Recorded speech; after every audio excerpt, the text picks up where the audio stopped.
this would be for my wives. I'm trying to move on, but I'm kind of arrogant and cocky about how I do it in order to fight. He sat there, crossed arms, clenched jaw like a statue, he from ego and denial. Robin stretched out trembling words, her voice shattering like delicate glass, but he didn't even blink. Just brushed her aside like a wee-word breeze, too proud. Torialized the storm fraying beside him. There was no compassion, no bond, only a weary pretense. Kody as the wise one. Once more so-called voice of reason and the truth, lying heavy in the silence between them. But this is where all of it flips, because what if this is not about obstinacy at all?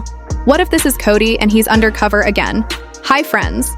Welcome back, I'm Meri, and this is the TLC. If you're new here, don't forget to subscribe, because here we don't simply respond to TLC drama, dissect the underlying stories behind the edits. And for all of you who've been along since the start, I have a question for you.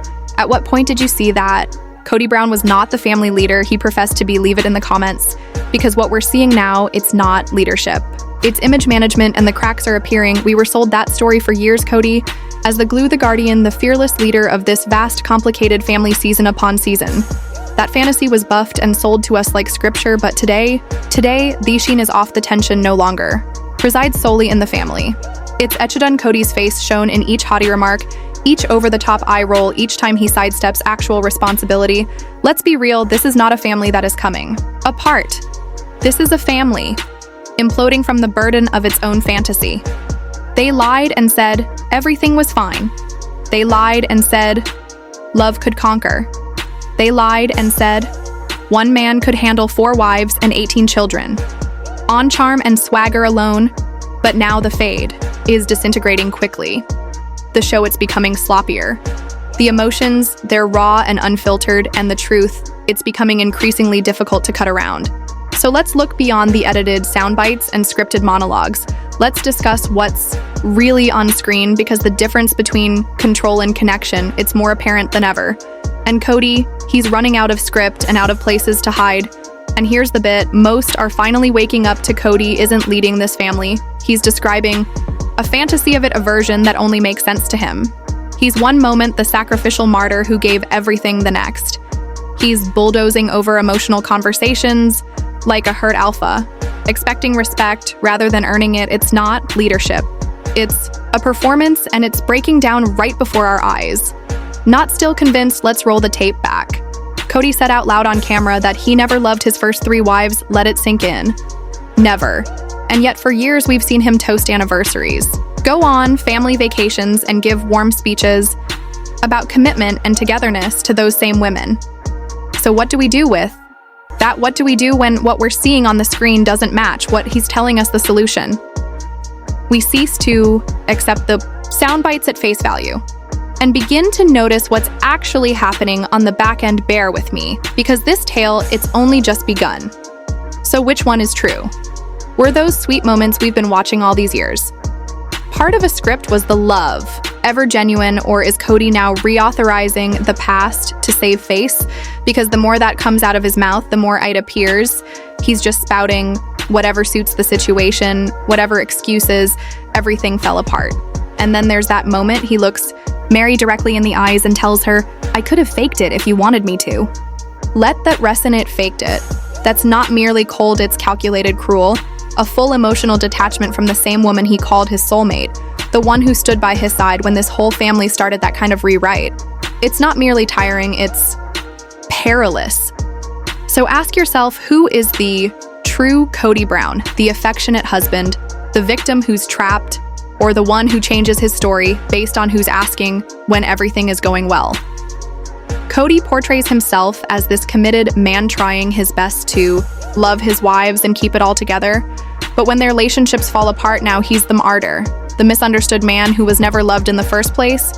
It doesn't compute, and it's not only confusing, it's manipulative, but the hardest part, it's the way he treats his children. In their early years, he stood tall on his soapbox, preaching unity, family values. The value of raising strong bonded children. He said all the right things. He arrived, or at least it seemed that way. But let's fast forward to today. Some of his own kids haven't seen him in years. We've watched the heartbreak spill out on screen. Janelle and Christine sharing how deeply let down they felt, not just by words, but by his absence. The holidays missed the milestones, skipped the surgeries, avoided remember Isabel's surgery that moment, change, everything Christine was clear. This was huge, their daughter needed them both. But Kody didn't go. He said the risk was too high. But where was that restraint? When he used to shuttle between 4 houses or state to state when he was wooing, Robin, that unpredictability, it does not lose its luster. It leaves a mark, and the expression on Christine's face, that was not merely melancholy. That was when she first started letting him go, and ever since, he's been given opportunities to appear. Graduations, new babies, family gatherings, and yet he opted for distance. Not because he couldn't appear, but because appearing would necessitate the acknowledgement that his actions hurt the people he claims. To love instead, he flips the narrative, frames himself as the outcast, father, the one pushed away by bitter ex-wives. Foster's a really good environment for me to grow closer to God, and I wanted to talk to you guys about getting baptized. But here's the question. What kind of father makes no attempt to bridge the gap and still blames everyone else for the distance? Because the camera doesn't lie. We've seen who's putting in the effort. Christine driving hours to be with her children. She's there at every important moment, no cameras necessary, no performative speeches, just a mother. Showing up while the man who once preached family values sits on the sidelines. Janelle plans family time, even Meri. Despite all the hurt, the heartache, she still tries, still reaches out, still hopes. But Kody shows up only for the people who fill his ego. That's it. That's the rule. And the minute you stop worshiping him, the minute you challenge him, question him, ask more than skin-deep notices of him, he's gone. The most heartbreaking thing isn't so much that he disappears, it's how far he goes to try to make himself out as the victim, such as expecting him to be a present father, to show up for his own kids, is some kind of egregious ask, but that's parenting. That's the work. You don't retire when your children move 45 minutes from home. You don't quit calling because they recall the reality differently than you. You don't disappear because your emotions get hurt. You show up anyway, especially when it gets difficult, because that's love.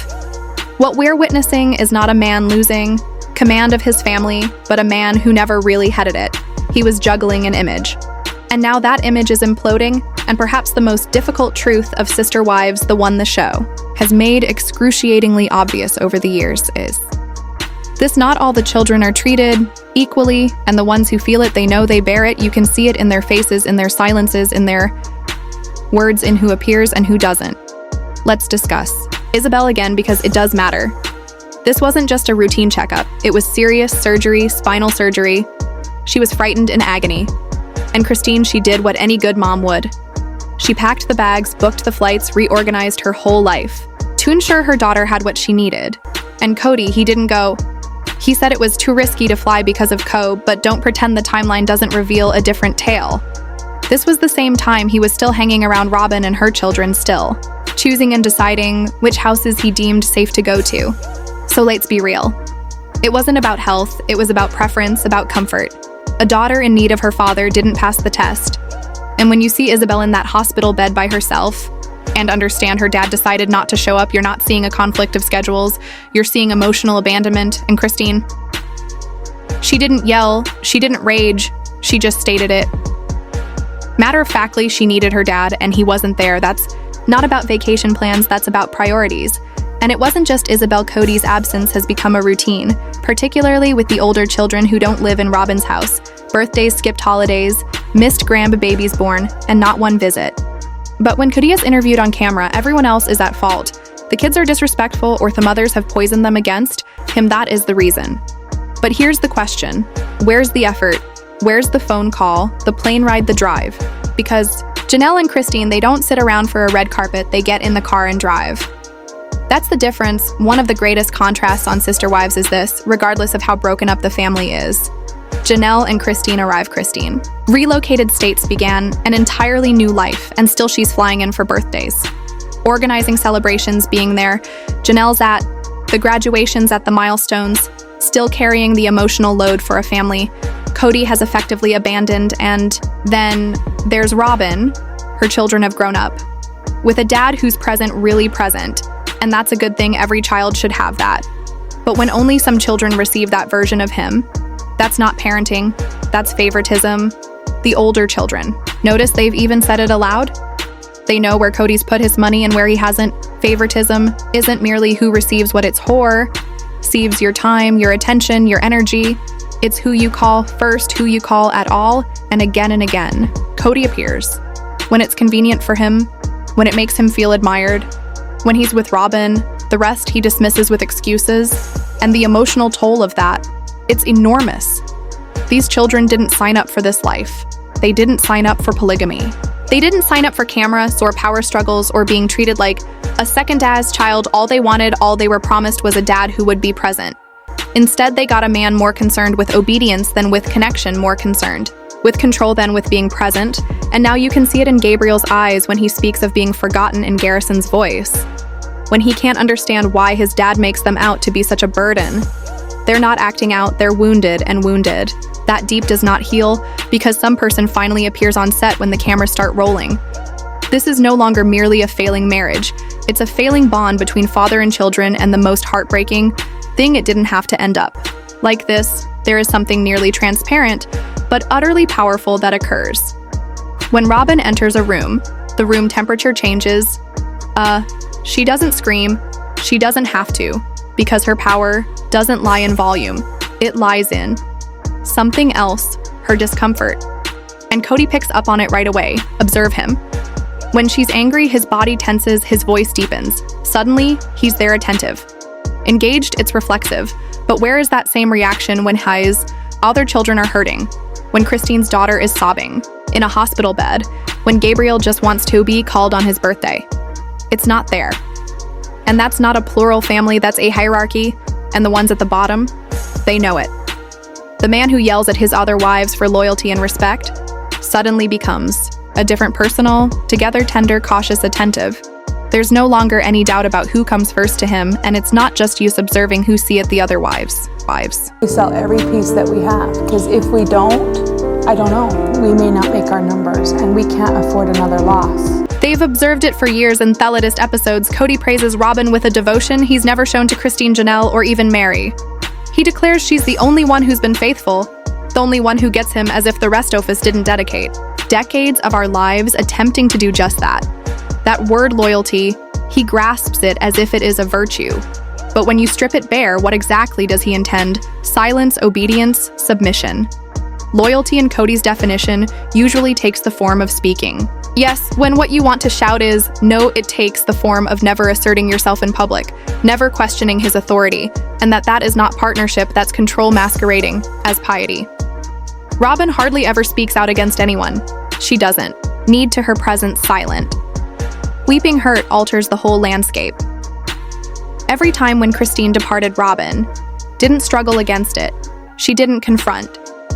But her silence dominated the room like smoke when Janelle stood up for herself. Robin wept softly. Didn't yell, didn't protest, but all of a sudden, nobody was discussing Janelle's hurting. It was all about Robin's devastation time, and again, Robin's unhappiness is the center of attention. And Kody, he circles around it. His outrage at the others always comes back to how difficult this is for Robin. She is his emotional compass and everything. Everything is directed to shield her feelings. Even Meri, who remained through betrayal, loneliness, and public humiliation, never got that gentleness she received. Cold lectures, dismissive shrugs. And when she wept, Kody hardly blinked. But when Robin cries a tear, he's a changed man, the sort of man the other wives pleaded for. Christine observed it. She didn't have to blame Robin for anything, she simply stated the truth.